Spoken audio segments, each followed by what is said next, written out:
So I'm going to start off this... Oh, man, fly in the eye. I'm going to start off the video with a fly in the eye.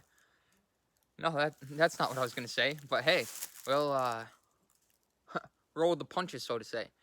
Anyway, I want to start off the video with saying something that pertains to last video.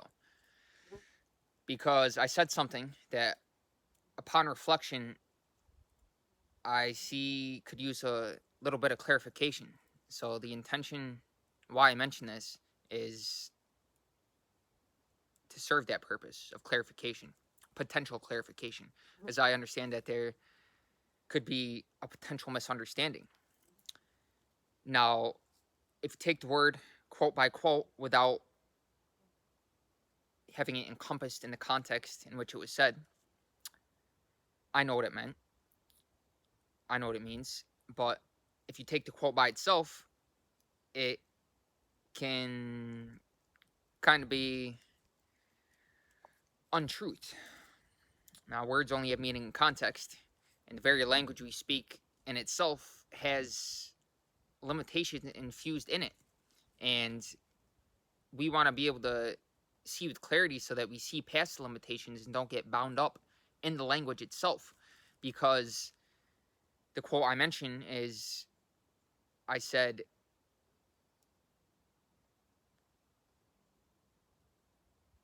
we want to own our physicality. Now, in the context of which I said that, we want to own our physicality, mentality, emotionality, and spirituality because essentially they're all fundamentally one. Now, if we just say we want to own our physicality, that statement is kind of a turnoff. It doesn't really resonate. And why doesn't it resonate? It doesn't resonate because fundamentally, we're not our physicality. What is the body? The body's simply a piece of the earth. What is food? Food is the body. What we call the body is food. It's a collection of materials that we've accumulated over time to build our physical structure. And of course, that's not fundamentally us. We're the awareness experiencing, witnessing this physicality in this 3D reality. Now, of course, that includes our mentality and our emotionality. But fundamentally, those aren't our identity either. Because in reality, we're not our personality. And the body, its physical structure, our mentality that gives action to the body, and our emotionality, that feeling part of us.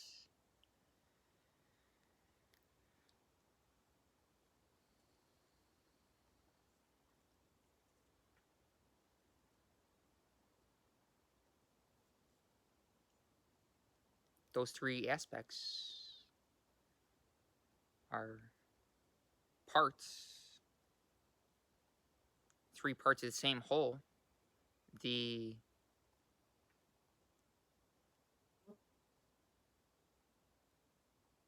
fourfold nature of this experience, this human experience. And beyond those, transcendent to those, is what we could call spirituality. Now, spirituality is essentially understanding that we are not this body-mind complex, this personality. We are the awareness that animates it and allows this intelligence, this awareness to express through us.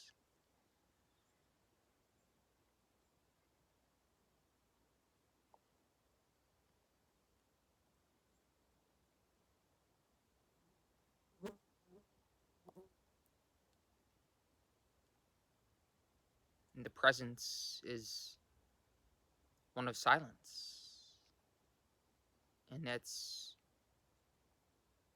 where we tune into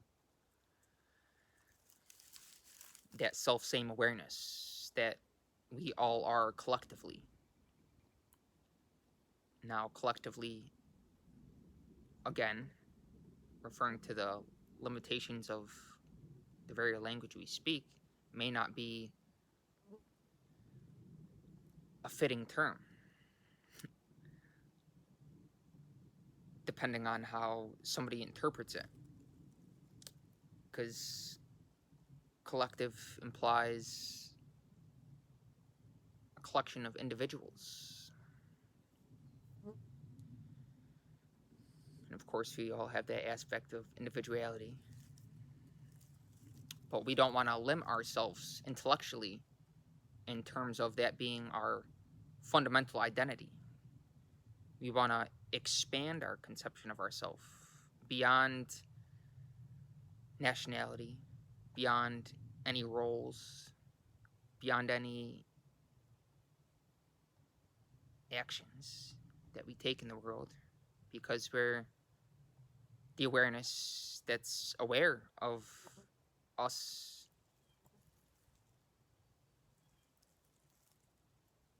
being engaged in this physical world, being involved with it.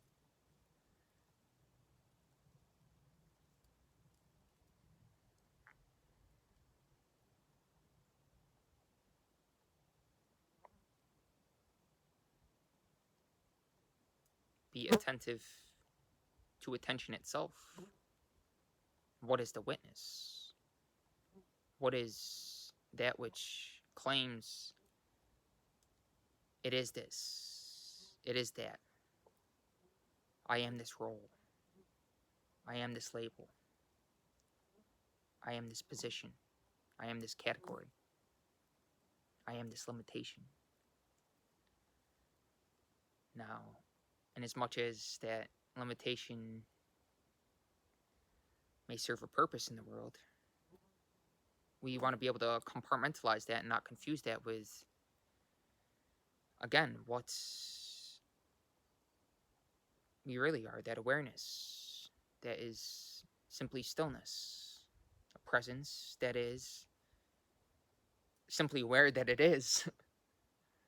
I am existence. I exist along with all of this. And it's not merely an intellectual concept, it's something that you sense. Hence the importance of spiritual sensitivity. And we, I could say, cultivate that. Although that may, again, not be the proper term. But we tune into that sensitivity by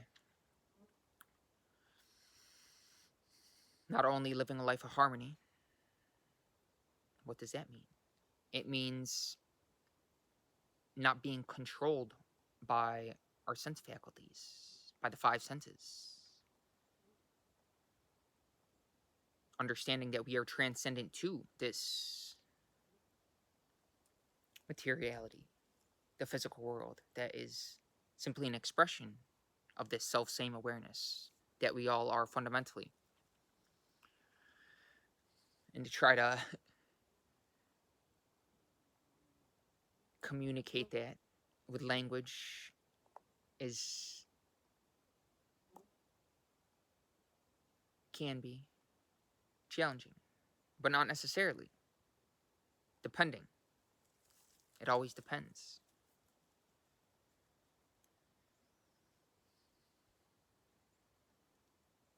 But living a life of harmony means that we aren't dependent on this or that, because we are aware that we are simply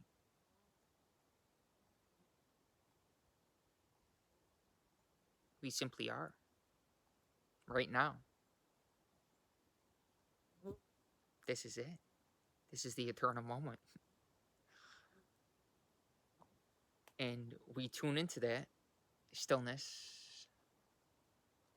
that silence that is aware of all that's around it, that it is all that's around it, by, like I said, living a life of harmony, by at first, cultivating or developing self-control so that we're not a slave to animalistic propensities such as excess eating, sleeping, and sex.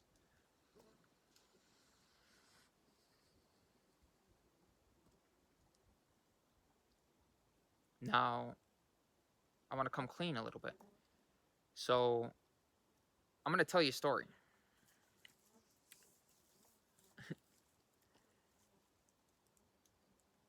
I'm not going to lie, I've been in a little bit of a rut recently, sleeping more than I should be. Now, should is a hypothetical, it's not reality. Should, could, would. They're all abstractions relating to past or future, and they have nothing to do with the present. However, upon reflection, sleeping more than I should be, kind of out of alignment with nature, with the circadian rhythm. Now, that's important. Our body's energy system being in alignment with the cycle of the sun, with nature.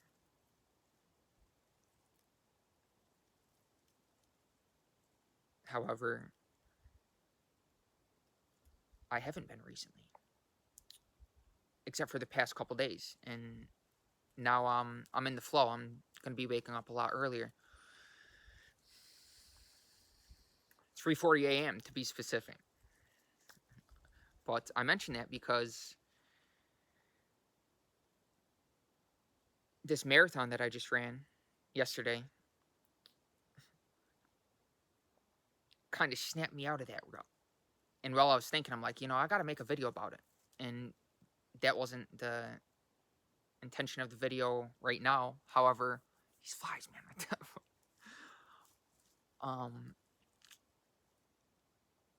It came to mind, so I'm like, I'll just let it flow. It wants to come out now, so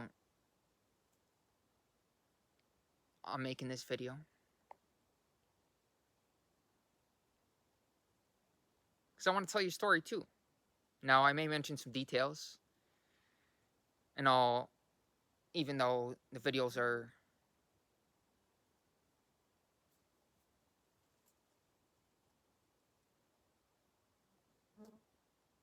the details are fundamentally irrelevant. What's a story without the details?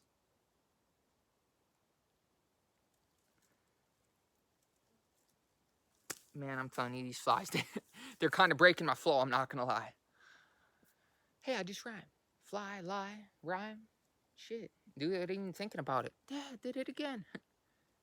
It's all part of the fun. You know what I mean? You can't make mistakes. I believe I said that in the last video as well. Thinking about the past. Why? It's all happening now. Even though we're thinking about the past and the future, you can't escape the moment. So why try escapism? Why try to consume this and indulge in that when you can just go out and sit in nature with the flies and try to pay them no mind? Anyway, enough about time. Because I want to tell you this story. So I ran this marathon yesterday. And man, I tell you, I was thinking about it while I was running the marathon. I was like, I got to make a video about it because it really helped me snap out of this rut.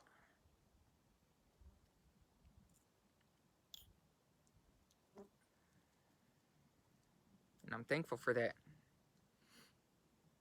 Just when you need something. The source intelligence within you knows. Just when you need something to kind of snap you out of it. It may not even be your conscious intent, but it happens. And then upon reflection, you're thankful for it. You're like, that's just what I needed. Let me give thanks for that. Because ruts long traveled can grow uncomfortable. And putting ourselves consciously in uncomfortable situations is a good thing. We can call that controlled chaos. Now, this marathon, that's pretty much what it was, because I ran it, was out even training for it. Actually, so I'm going to tell you the story now. I know I've been kind of putting it off. So traveled there, got there late. It was probably like it was right around midnight. And I'm like, I'm not going to pay for, I actually paid for a hotel. Ahead of time, I got to it was a motel, and it stunk. It literally, I was like, I can't sleep in here. I mean, I could, but I'm just like, I'd rather sleep in my car. So I called Expedia. I'm like, listen, the room stinks. It looks like it hasn't been cleaned, and I'm definitely not sleeping in the bed. So, I want to cancel it. And of course, I didn't do the refundable option. So it was a non-refundable room that I paid for, and they're like, you may not be able to get the refund. Like, I don't care. I'm not staying there. So I gave the lady the key back at the desk. I told her, I'm like, hey, the room stinks. I'm like, I really don't want to sleep in there. And this is where I get into the details. So she is like, oh, well, you want to stay in this room? It's, it has an extra bed, and as if one person needs two beds, like that's gonna make a difference. This one has a tub, and so just to appease her, I already knew in my head that I wasn't staying there. But I'm like, I just run over there quick, and because she could see that room from the desk, so I ran over there, and as soon as I opened the room, it smelled like cigarettes. I'm like, what? It must have been a smoking room. So I'm like, this one's even worse. The other one just had I don't even know what the stink was, but anyways, I'm like, nah, that smells like cigarettes. I'm like, I appreciate it. I understand it's not your fault, but I'm not staying here tonight. Like, okay, I'm so sorry, blah, blah. So I went to the race spot. I'm like, I'm just gonna sleep in the car. And I got there, checking out for the first time. I'm like, all right, kind of scouting it out, mentally preparing. And on the site, on the race spot where it started, there's called the Bear Mountain Inn. Now it was a 50K Spartan race in Bear Mountain, New York. And so I'm like, I'm gonna walk around the hotel and kind of scout out and see if there's a spot where I can, sleep in a closet or something. Because, I was gonna sleep in the car, and then I was like, I could just sleep outside. I have a sleeping bag, and I just put it on the ground. But then I'm like, it's pretty cold, and I didn't really have the proper clothes, so at the bare essentials, just a long sleeve shirt. I'm like, I kind of want to get a couple hours of really good deep sleep before this marathon, especially since I didn't train for it. Mind you, I walk every day, and I hike, walk briskly, but it's not the same as running every day. So I want to get some deep sleep. So I was walking around the hotel. I'm like, perfect. Found this room that put the sleeping bag and pillow down, and I'll just camp out for a couple hours. I asked him how much the room was. It's like a few $100. I'm like, it's already midnight, 1 in the morning. I'm not gonna pay for a hotel, and I got a race, and I didn't even know this. Is part of the details, part of the fun part of the story that I'll get to in a minute. And I didn't even know what time the race was. So I'm there. I drive 3 hours from my home base right now, where I'm living currently, and where we are living currently is where we are right now, where we are in the body. This is my home, wherever I am now. But anyways, you get what I mean. Well, my home base, where I live currently, 3 hours away, and holy cow, I didn't even know what time the race was. So I just like, I'm gonna wing it. I'll get there early in the AM, and we'll see from there. So I'm walking around the hotel with with my sleeping bag and my pillow, and then one of the staff just happened to see me as I'm going into a room, the room that I was gonna sleep in. He's like, "Hey man, that's off limits. You can't go in there." I'm like, shit, caught red-handed. So then I went back to the car and then kind of waited a little bit and tried it again. Found another room, and so I managed to creep by, and without the front desk seeing me, keep in mind, I'm infinite spirit. He can't see me. If I pay him no mind, no attention, it's like I'm wearing a cloak. So I can assume that invisibility. So I did, and he didn't see me. I went into the room, and I'm walking around the room. I'm like, oh, this is great. It's a huge room, and there's multiple doors. I'm like, I'm gonna find out where I'm gonna sleep. And I opened one of the doors, and mind you, at this point, it's 1 a.m. So, I didn't think I was gonna be seeing anybody opening these doors. And I opened the door, and it just happens to be a dude on the other side. Happens to be a manager of this restaurant that I opened the door to, and he's like, "Hey, man, what are you doing?" He said, "Why do you have a sleeping bag and a pillow?" I'm like, "Ah, shit, got caught red-handed again." So he actually stopped in front of me. "Where are you going?" It's all serious, and I just standing there, didn't react, and I was like, I'm leaving now." So I left, and he followed me, went to the elevator, and then he yelled to the guy downstairs, "Hey, Kevin, call the police." And he's like, "I already did." So I'm like, "All right, guys, all right." We're in the elevator together, and see you later. So I walked to the car, and like, fuck it, I'm just gonna sleep in the car. Pardon my lingo. And then I went on Yelp and saw that there was a hotel real close by. I'm like, I'm gonna do the same thing. Go see if they have an open room that I can just camp out in for the night. And they did. So what happened? I went in there and stayed the night there. It was actually really comfortable. Got a couple hours of solid sleep, and I didn't set an alarm. And like I said, I didn't know what time the race was. So it's crazy how everything happens by synchronicity. Now, at around 5:40, a guy comes into the room. I'm guessing he was getting some breakfast stuff, uh, because hotel continental breakfast, and flicks the light on, sees me in there with a sleeping bag and a pillow, and he just calmly said, he's like, "Sir, what are you doing?" And I looked at him, I nodded my head, and I said, "I'm just on my way out."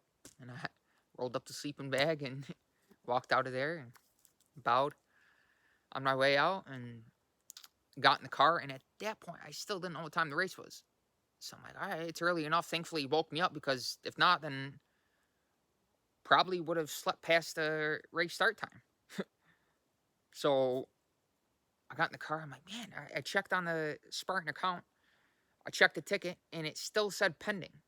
You click on your ticket, and it gives you the QR code, and it says race time, and it said pending. I'm like, man, it's still not telling me the race. I'm like, all right, I'll just go there now, and it's early enough. It can't start before 6 o'clock, and it was less than 20 minutes away. So I was about to drive that way, and then I just went on SpartanRace.com, clicked in, just typed in the race, Bear Mountain 50K, and just so happened to say 50K starts at 7 a.m. So it didn't say it on my ticket, but it said it on the website. So I'm like, all right, sweet. I got like an hour to kind of mentally prepare and stretch a little bit, whatever. So I get there, and I did my thing, and kind of we're about to get after it. Now, mind you, the longest race I've ever done up until then was a half marathon. So, it's really mind over matter. That's what I went into it. Like, I'm gonna conquer. I'm gonna do it no matter what. I'm gonna finish, and I really love running, so it's a wonderful experience. And while I was running, like deep into the race, I just started thinking, hey, I really want to make a video about this, because It's a deep subjective experience that really anyone can partake in if they're in a rut. If you're in a rut, you just want to kind of shake things up a little bit, try something different, run a marathon. And I guarantee you it'll put you in a mental space that, really allows you to break free of that rut. Now, fundamentally, we're not in a rut. It's us identifying with something that we're not right now, but still, it may be our subjective experience that kind of sluggish, just, in a rut feels. We can all relate to this. And hell, you don't even have to run it. You can walk a marathon. Or it doesn't even have to be a marathon, half marathon. Just something new, something that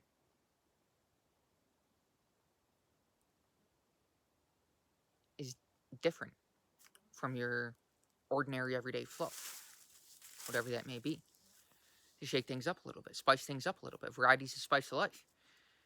Simplicity is wonderful, and regularity is great, but sometimes we might just feel, hey, I want to try something new, try something different, indulge in a unique experience. It's a witness. And I tell you this because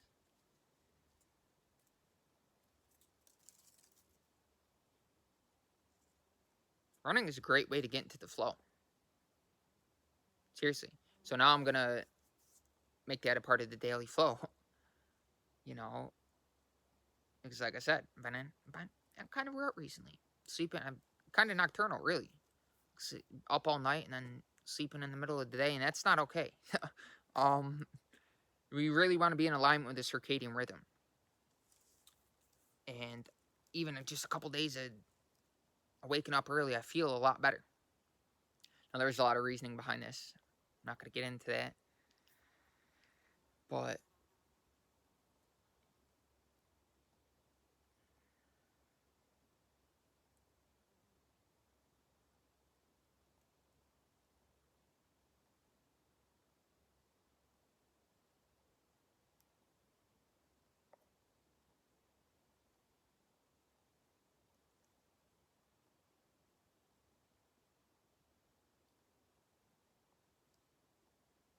I'm aware that a fly is on my arm right now. And I want to smack it. But I don't want to kill it. But at the same time, it feels like it's and maybe a mosquito, actually. And no, it's a baby fly. It feels like it could be sucking my blood. But I still don't want to kill it. Oh man, these flies, I don't know if you can see them. You see? You saw that one. I don't know, but they're all around my head. It's like, man, you kind of feel for the cows and the horses. They're probably used to it, not even thinking about it. Walking by today, I saw a parrot in a cage. These people, I mean, their property, no judgment. I'm just observing. I'm like, wow. A lot of trash on the property, and they happen to have a parrot in a small cage. And I walked by, and it wouldn't even notice it, but it speaking to me made a loud noise. So I looked at it. I'm like, wow, such a beautiful parrot in a small cage. And then a bird, as I thought that, a bird flew by overhead, and I'm like, wow, that parrot's probably in that cage looking at the birds flying overhead. Like, man, I want to be out of this cage right now. I don't want to be limited. My identity is not this box. It's not. Oh man, I just nailed the fly. Man, don't breathe through your mouth when your flies are around. Jeez, I'm crow, man. Yeah, that parrot doesn't want to be in a cage. But if that's all it knew, if a person is born blind and they don't know what sight is like, then, they don't really know what they're missing. It's like a person who doesn't know the feel of running. They don't really know what they're missing. At runner's high, it's for real. I'm telling you.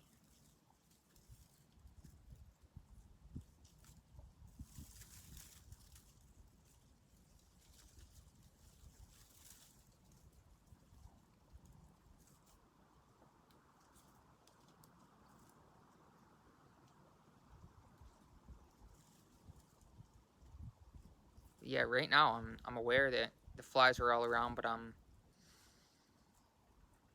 kind of entered a space of inner invulnerability, except for me slapping it right there. I was watching the cat earlier, just simply observing her, feeling that I am her. As she was, and she's not used to, it's our first season living at a current home base. Used to living in the city, and she's not used to flies all around her head. So she's outside with me on the porch as I'm eating, reading, and there's a bunch of flies around her head, and I'm just having a ball witnessing her trying to eat them. There's a bunch of flies around her. It's the same as mine. A bunch of flies around her head, and she's trying to paw at them and eat them. And I'm just thinking, man, how long is it going to take for her to get used to it? Just say, fuck it. Again, pardon my lingo. Like the horses and the cows that are probably just used to the flies buzzing around their head all the time. Hey, I rhymed again. Time, fly, rhyme. I don't even know why. I'm just still kind of flowing. Don't know where I'm going. Simply being. Hoping I can find a spot out here that where these flies aren't. Or again, just kind of escape to that space. Not outer escapism. Seeking to indulge in this. But that space of what we could call inner invulnerability that is not even aware of the buzzing flies, not even conscious of it, like the horse and the cows. They're transcended to it, this physical experience. And with practice, we could call it meditation, that becomes our everyday experience, what we're grounded in, simply aware of what is, not trying to control it, as if we were separate from it, but simply sensitive to it, surrendered to it, the blissful moment, silent, that silent heart, even with the background sound that's, even if it's close by, feels off in the distance. It really helps to close your eyes because it helps you detach the mind from the physical experience. And of course, you can put your hands on your heart. But we want the arms to kind of be just loose like ropes. It helps to do this mudra. I even do that when I'm running. And it's automatic. I don't even think about it.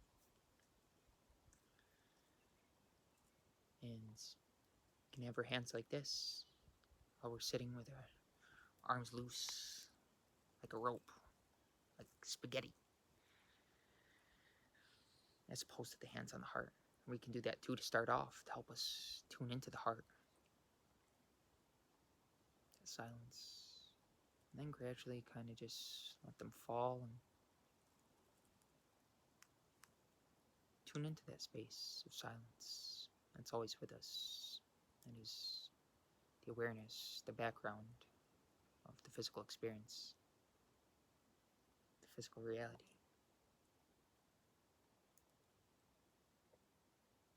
What we could call base reality. That is not opposed to spirituality, but it's one with it. Like I said at the beginning of the video, physicality, mentality, emotionality, and spirituality, they're all included in this all-encompassing awareness. That is truly a profound experience. And not even experience it, because that implies experiencer, that there's somebody to experience it. It's a space in consciousness that is transcendent to any personal identity. And you know when you're there. And once you've been there, there's no forgetting that. That leaves a permanent trace on your consciousness. And once we witness, call myself, that permanence, that eternal moment, which is always with us, even if we don't feel it, even if we kind of, feel ourselves to be in around, which is simply an intellectual concept that's included in that awareness, but is not the awareness itself, our true identity, transcendent to personality.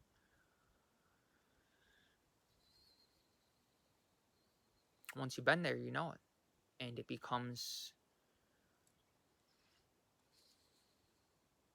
a continuous longing to want to make that state permanent somehow, some way. That's the fundamental, paramount, operant belief that we can affirm, that we can confirm in consciousness. Somehow, some way, I'm going to make this state of awareness permanent, that state of allness where you're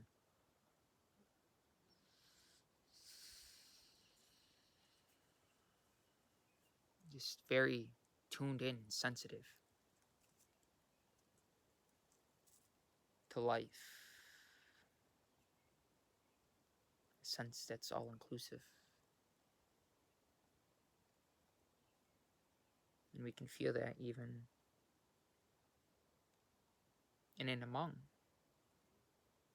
the physical experience, no matter where we are, what we may be doing, who we're interacting with. It's independent of any experience.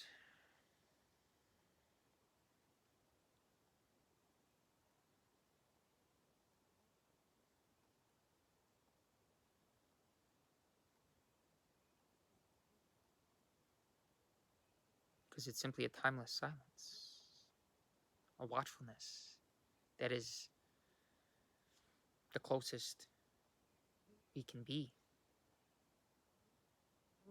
in terms of our existence, our existential reality. Just really being rooted and grounded. Grounded, but at the same time transcendent. As we exist right now in the moment. Now I say grounded.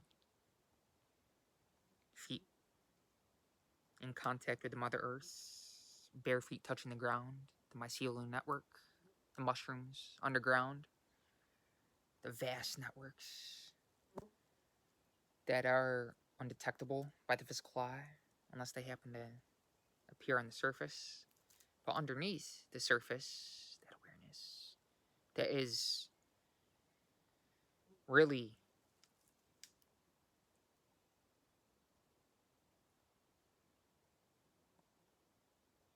in harmony with the mushrooms. They can help us tune into that and witness that. Of course, I don't personally recommend overindulging in that, because one experience, one witness is all you need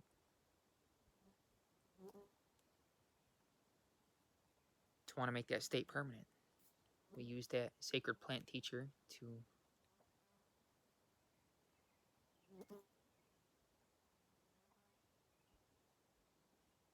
help us in that respect, to break through any psychological limitations, limiting identifications, to expand our self identity and affirm and confirm that I am all that is, was, and ever can be.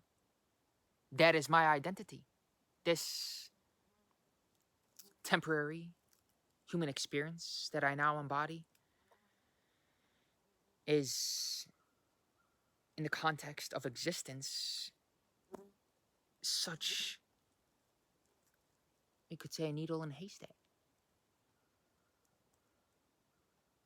Like I said in the last video, all there is life. But at the same time, in terms of this temporary human experience, there's that element of death, the death of our physical body, the death of our mentality. And that's why we really want to have a profound understanding about energy, because we have the physical body, the mental body, the energy bodies, the chakras that are all a part of this physical experience, that which we witness with the senses. But transcendent to those aspects, those bodies, are the etheric body and the bliss body. I said that in the last video too.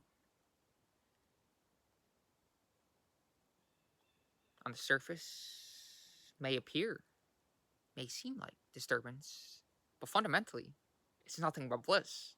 And those mushrooms can really help you tune into that bliss, that all-encompassing awareness that is our true identity. Now, this is such a fundamental, essential, important, relevant topic of conversation. Our identity. Who am I? We've all thought that question, right? Maybe some of us haven't.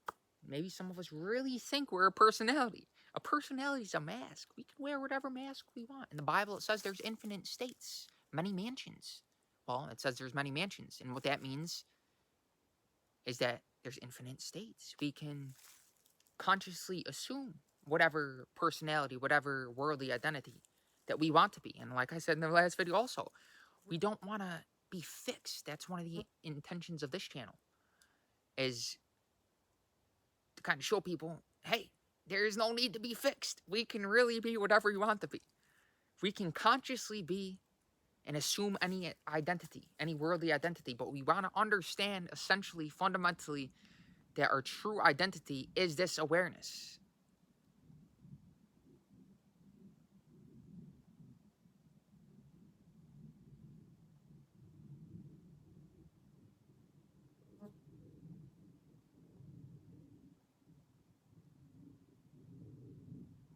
That simply is, independent of any concepts.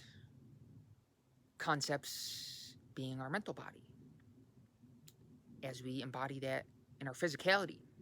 And of course, we need energy to focus, to embody those concepts. So, in that respect, those three bodies relating to this physical experience are, like I said at the beginning of this video, are all intertwined, are all connected, a part of that self-same awareness that everything is.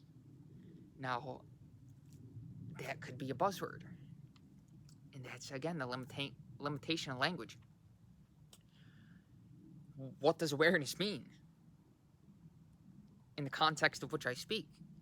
And what it means is fundamentally beyond any words.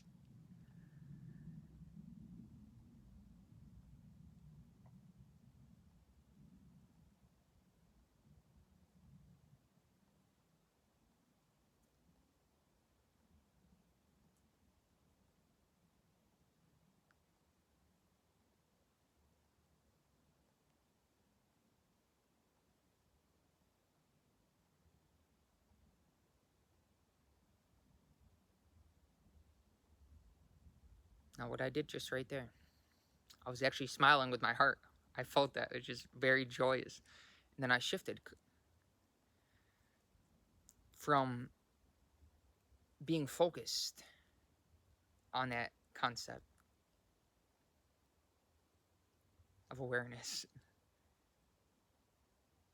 the blissful realm of ideas. I went from focusing on the concept to actually embodying it. From, like I said in the last video, from our attention being focused on something in the sensory reality,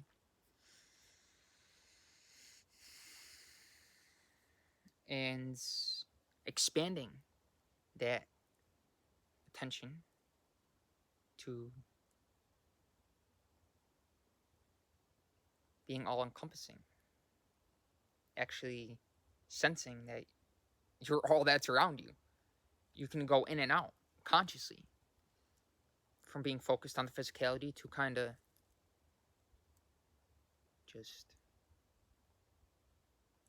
in that space of silence, in that space of awareness. And we can do that even with the eyes open.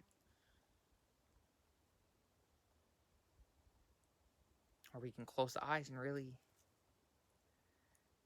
that really helps us detach from the physical experience and tune into what I'm attempting to refer to with this concept or label of awareness that is actually simply the witness. It's even beyond what we could say a witness, because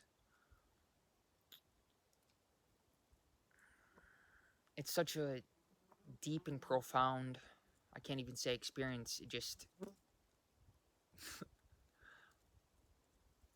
yeah, it's really beyond any labels.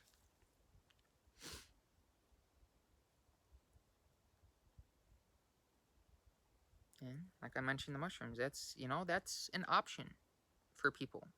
Quality mushrooms in a fasted state can, with the proper intention going in, proper setting the intention before ingestion,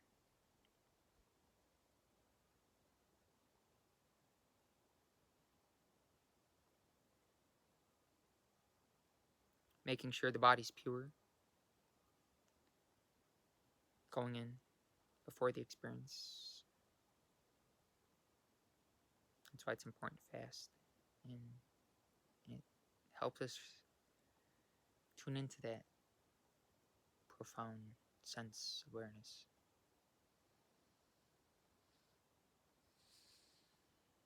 But once you get the message, it's time to hang up the phone. We don't want to become reliant on something and do it all the time, or become dependent on something physical, some physical substance to be in that space of awareness. You want to be there without being reliant on anything. And the only way to do that is detaching ourselves from the physical experience, from the senses. We can do that through meditating, through that practice. Simply being still and present in the moment.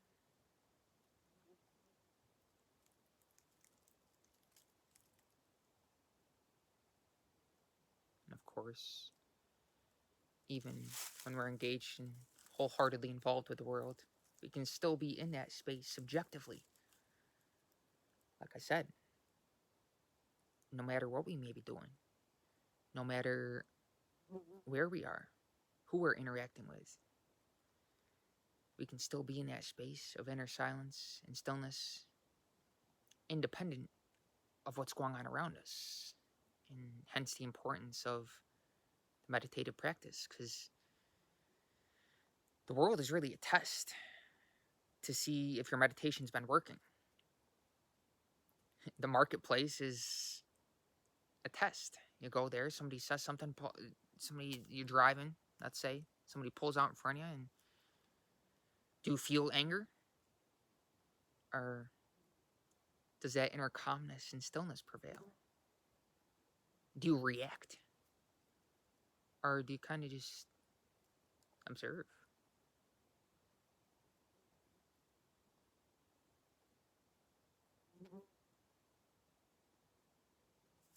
These flies, man.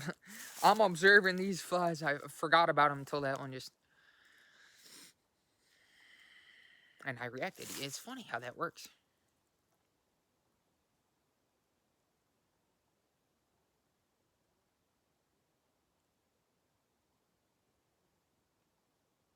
But see, right now I'm focused on the phone. I'm looking straight into my own eyes. And into your eyes, I hope, at this point. If you're still watching the video. 50, holy cow, 50. See, you're in the flow. You don't even know how long it's going to go. Rhymed again. Wow, I didn't even try. But looking at the phone, focus direct, and I can, even still looking at the phone, I don't know if you just noticed that, but focused on the phone, that inner stillness. And then, after I just blinked right there, I'm still looking at the phone, in the direction of the phone, but I've expanded the attention into all that's around. And that's why I also mentioned this in the last video. You know, being in enclosed spaces all the time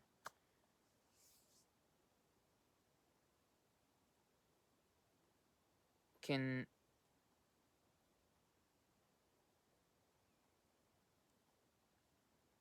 we get in the habit of, oftentimes, I say we, but me personally, so I'm not going to speak for all of us on this one, of focusing on single things, one thing at a time. And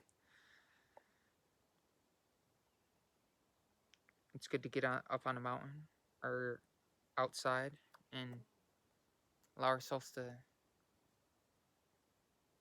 kind of view the distance, look up into the sky. Holy cow, it's never ending.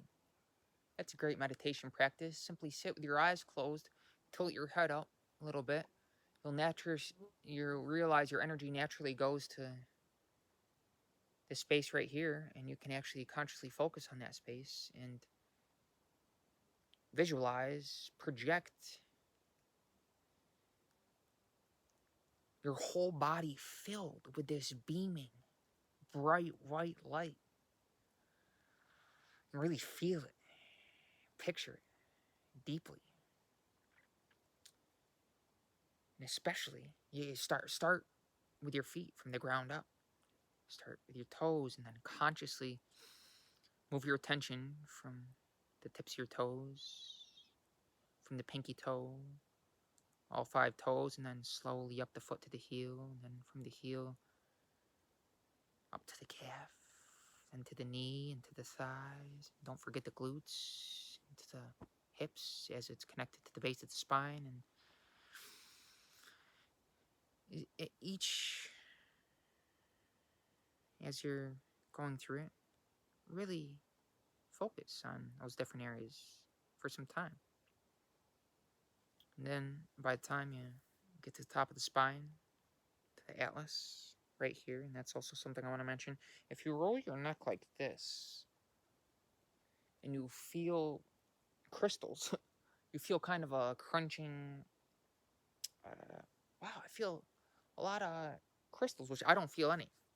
Uh, but that's uric acid buildup from. It's basically like cementing of the bones, the joints, and that starts from the ground up too. It starts at the feet because gravitation acting upon the body, and if we don't live in a space of harmony, purity, then that stiffening, that those crystals that are uric acid can actually,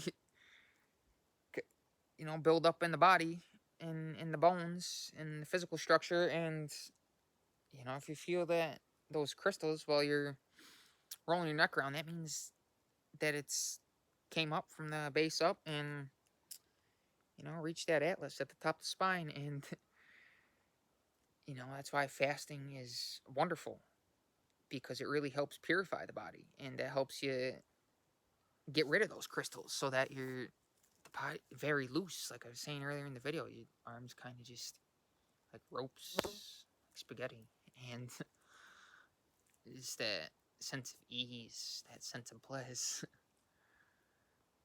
that allows you to really tune in and enjoy that silence, that meditation practice. You need to be in a space of purity in the body if you want to enjoy that space that's transcendent to the body. Now, as I was saying, get to the top of the spine as we've been focusing our attention inwardly. And then we get to the top of the head. And as we visualize ourselves brilliantly filled with this beautiful, bright white light, we can consciously focus our attention here. And that's why it helps to tilt the head up a little too.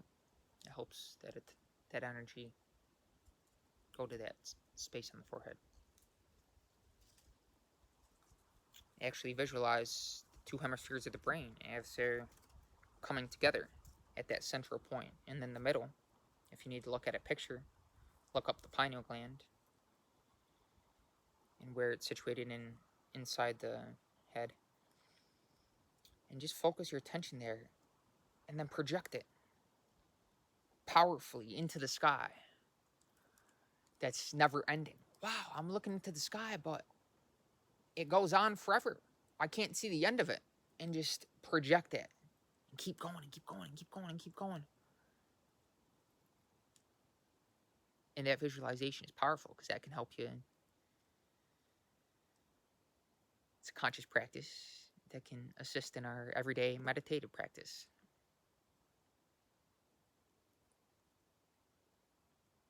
To realize that I am not this body. That is not my true identity. I am the awareness. I am aware of what is right now. The only reality in which we exist. And the problem is, I'm not going to say for us, although we can all relate to this. So the problem has been for me when I've been attached to the physicality, attached to the sensory experience, is that we remember something was pleasurable. We recall that, and then we project that into the future. I want to experience that again. And that's what I call the pleasure trap, because then our mind, our intellect is only going to function and work according to whatever we identify with. And if we're constantly recalling the past experiences and we're going to make that the future, if our attention is constantly in the past, oh, this pleasure, I want to experience, this felt really good, I want to do that again today, then that's the pleasure trap, because then we're constantly focusing our attention on the past and projecting that into the future. And we really want to be rooted in the moment now so that we can allow that silence, that inner voice speak to us, the soothing, gentle voice of Mother Nature. Mother Nature could be thought of in terms of the sensory experience, but when I say Mother Nature, it means that awareness as it is expressing itself as Mother Nature. You take some mushrooms, you really feel that you are the tree. I mean, shit, I kind of feel that way right now, looking at the tree, even without mushrooms. And I mentioned the mushrooms just because, some of us may have an aversion to it. And we don't want to let fear, oh man, I want you to get the full picture, you know what I mean? We don't want to let fear dictate what we do. And, I've, had some conversations with people that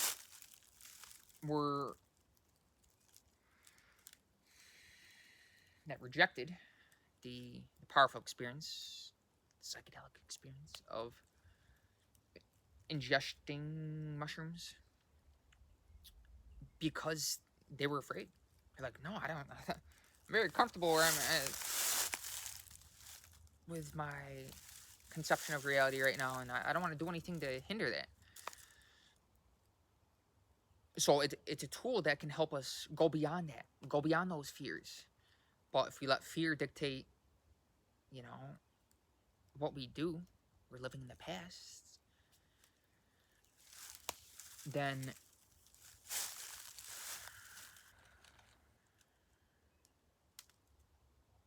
that's life limitation. We want to break our limits. We want to transcend our limits, not our limits. I say our implies possession, right? That's another limitation embedded in the very language in which we speak. We don't want to get confused by the words, by grammar, by the word our, thinking that our or my or mine means that I possess this, because you are not what you possess. You are not what you own. Who owns it? Really, nobody owns it. It's simply an expression of existence itself. And although that might not appeal to some people intellectually, minds, people thinking they're a separate mind, which mushrooms can help you transcend, to tap into that awareness that's beyond mind, beyond the mental body, beyond even the energy bodies. It's powerful, but although it might not appeal to people intellectually, we want to understand that fundamentally we are not our intellectual, our mentality. Although, you know, whether it be action, the body, concepts, analysis, our intellectual witnessing experience, um, whether it be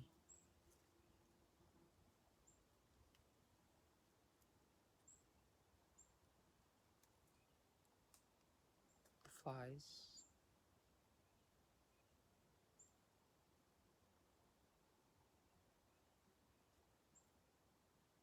we're fundamentally not the mind. It's like we're not the body. The body is a tool to help us really enjoy this five sensory experience and to surrender unto the spirit and let that guide us, lead us, direct us, and protect us. I don't claim to know this because I understand that I am simply awareness. I am that witness. And when you tune into that stillness, surrender to that wholeheartedly, whether it be the path of action, path of the body, the path of analysis, the path of mind, or the path of, feeling, emotion, devotion. There's really no right or wrong way. What is that Hindu proverb said? It said, the only person who wastes his time is the person who runs around telling everybody they're on the wrong path. Because guess what? There are infinite possibilities. This realm, even this physicality, as we are that awareness, is one of all possibility, all potential, infinite potential. There are no limits. And to understand this, and when we do understand this, we realize that there are no set paths, fixed paths. There is, of course, what has worked for this one, and that is really what truth is. What works? What works for you? What works for me? That's what I share with you right now in eternity.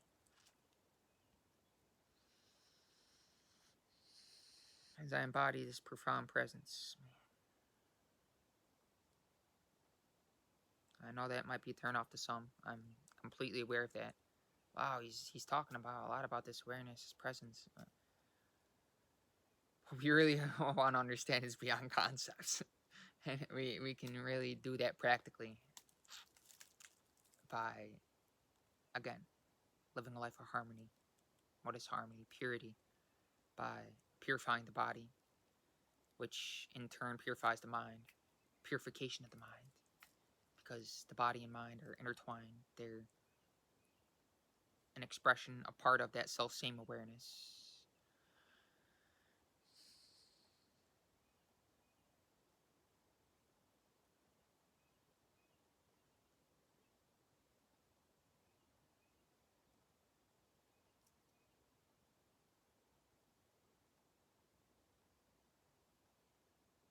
Fasting, meditating are practice that can help us, at least as far as this one's experience, witness, tune into that state that's beyond concepts, the blissful silence of spirit, we can call it, whatever we may call it. It's just that sense of presence beyond words and concepts.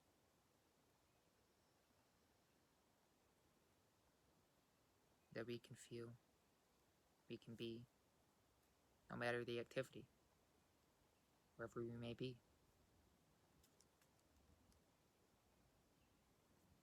Whatever the circumstance, even as I slap the fly on the head, I'm still conscious of that.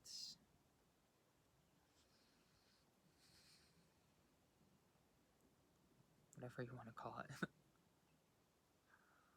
As I observe with eyes open all that surrounds me, is that subjectivity of, wow, this is it. This is reality. This is all there is, ever was, and ever can be. That is my true identity.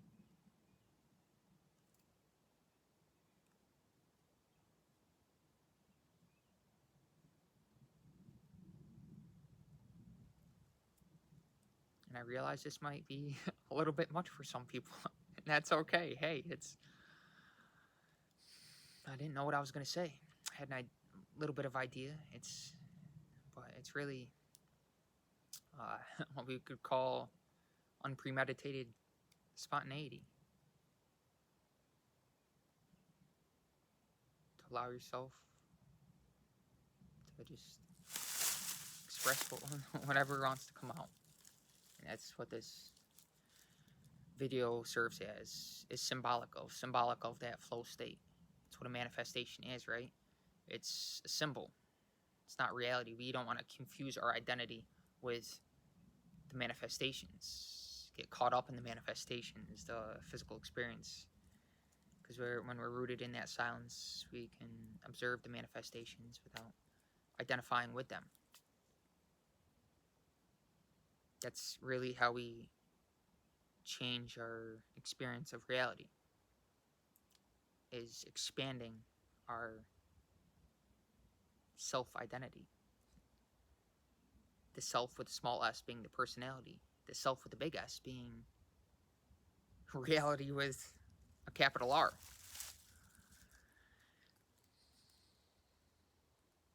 But fundamentally, there's no difference. The eternal and the manifested world is one. Spiritual and material worlds are one. They're intertwined. They're all a part and expression of that self-same awareness.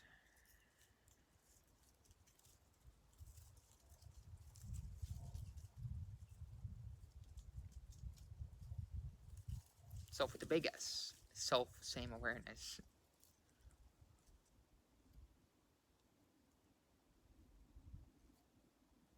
And even as I'm aware that I'm expressing in the words that are coming out, I can shift from being intellectually conscious of what is being said to kind of just not even really being conscious of it, just letting it, wow, this wants to come out, and that's what's happening right now.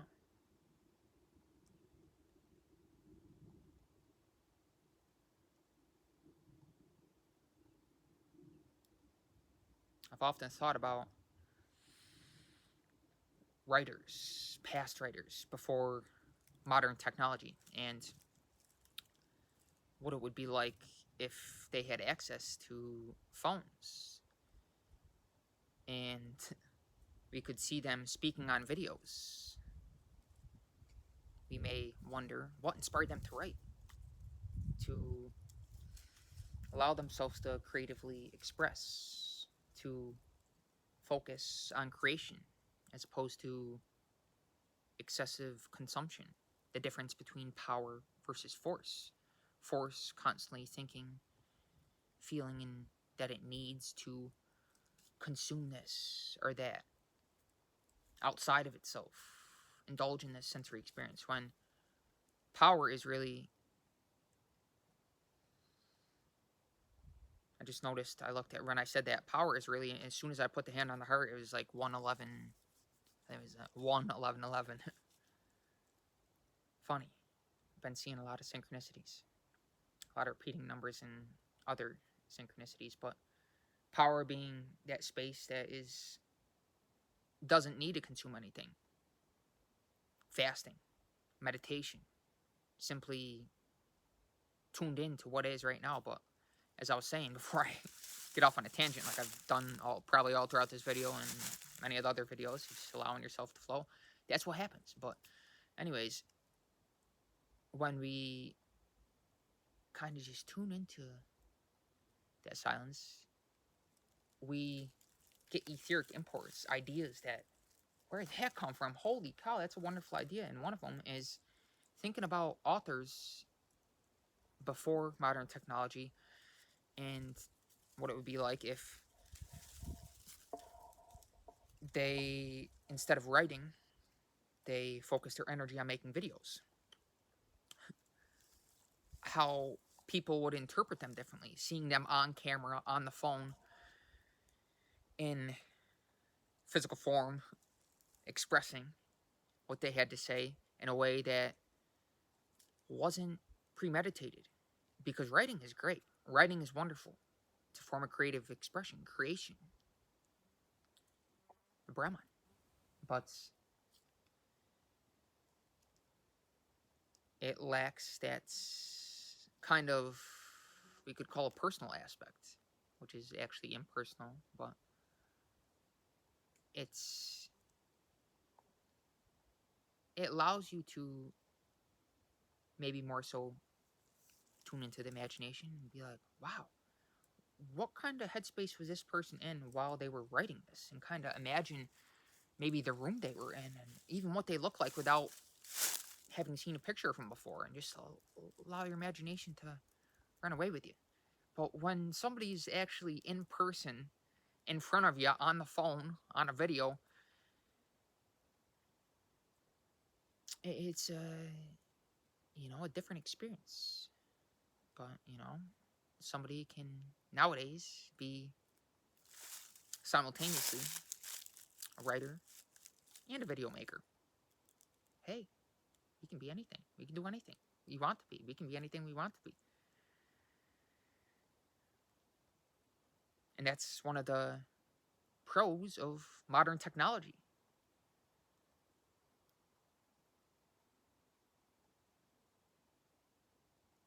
Making videos. Who knows? Who could see this in eons to come? Right? We are that existence. So once this physical body perishes, who knows? I mean, technology. Talking about technology, thinking about just think about 100 years ago. If you told people that there'd be a tube in the sky that'd fly from this end of the country to that end, and this beginning to that beginning, in no time, and super fast, they'd tell you you're crazy. You told them that you could have cell phones that can do what I'm doing now, they think you're even more crazy. But hey, look how fast you could say evolution, outward technological evolution, which is an extension of our inward evolution in consciousness. And just when you think about it, the kind of technology that the government, let's say the CIA or any governmental agency that kind of acts in secrecy, what kind of technology do they have access to that if they let the public know on a large scale, mainstream media would probably scare a lot of us. Like, holy cow, that's possible? That wow. UFOs? What? Aliens? Aliens are with us? We are the aliens? What? Crazy. But I can tell you this, and I know from personal witness.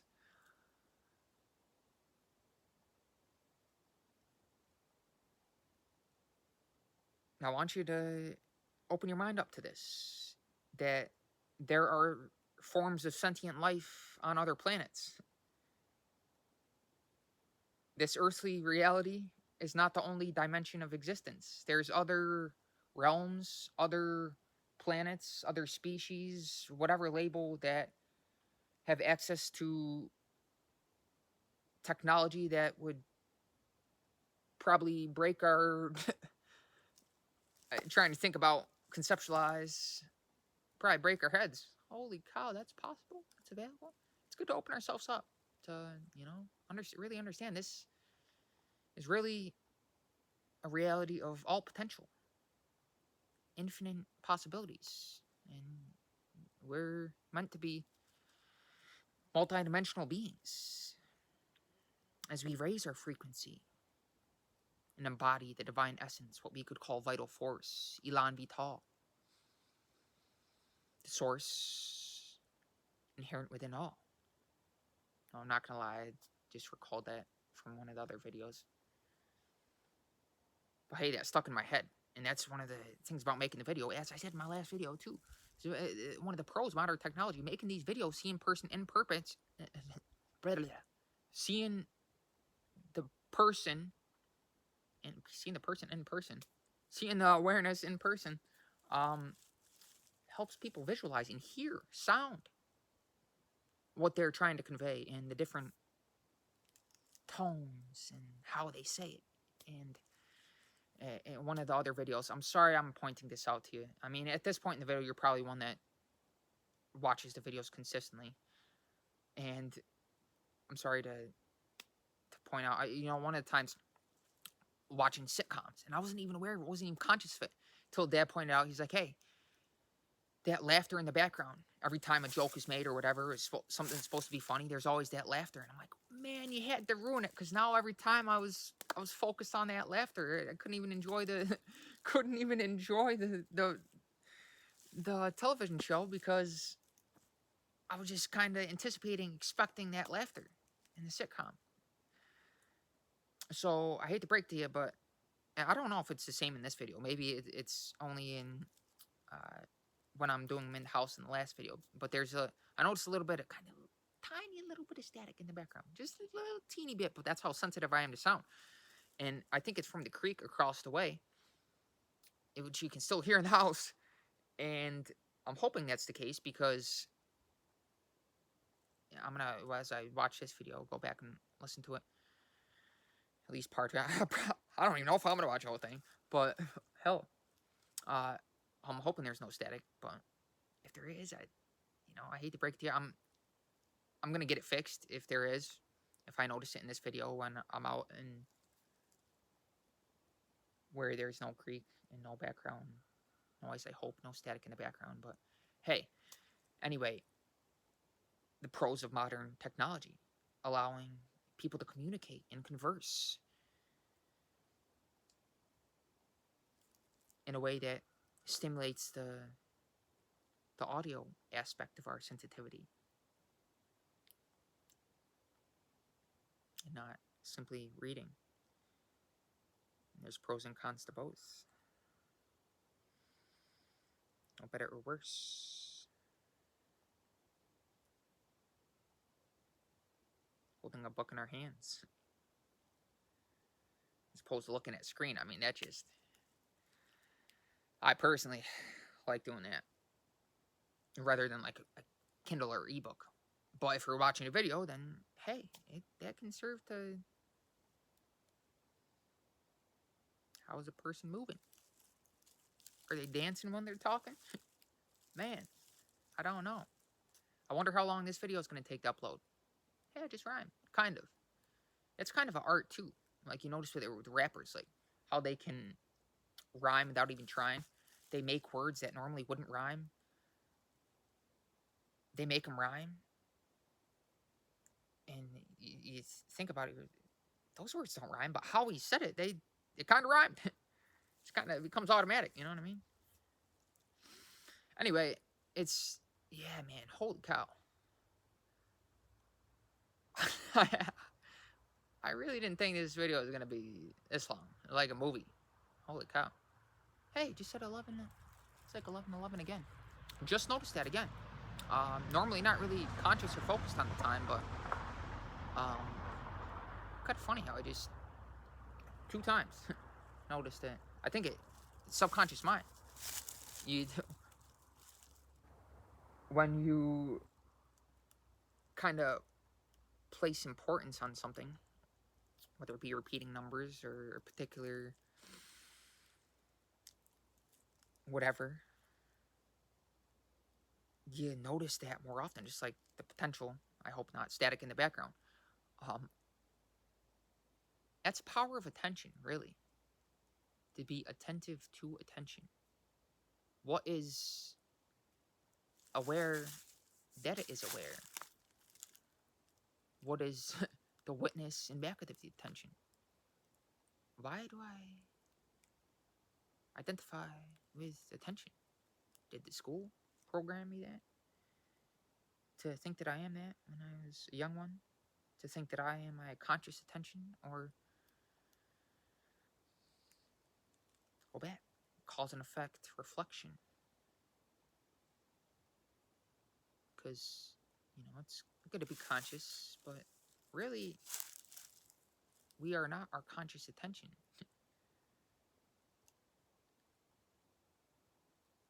There's an aspect of intention that is non-physical, of a non-physical dimension. We could call it subconscious or even superconscious.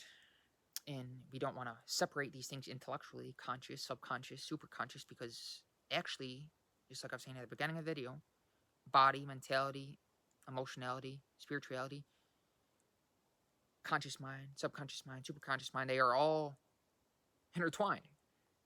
They're all one. Those labels are simply conceptual models, a conceptual model to point to a subjective experience. Hence, we don't want to get caught up in thinking we were objects, identifying with this temporary human experience, understanding that we are actually that awareness, all that is beyond past and future and any worldly experience.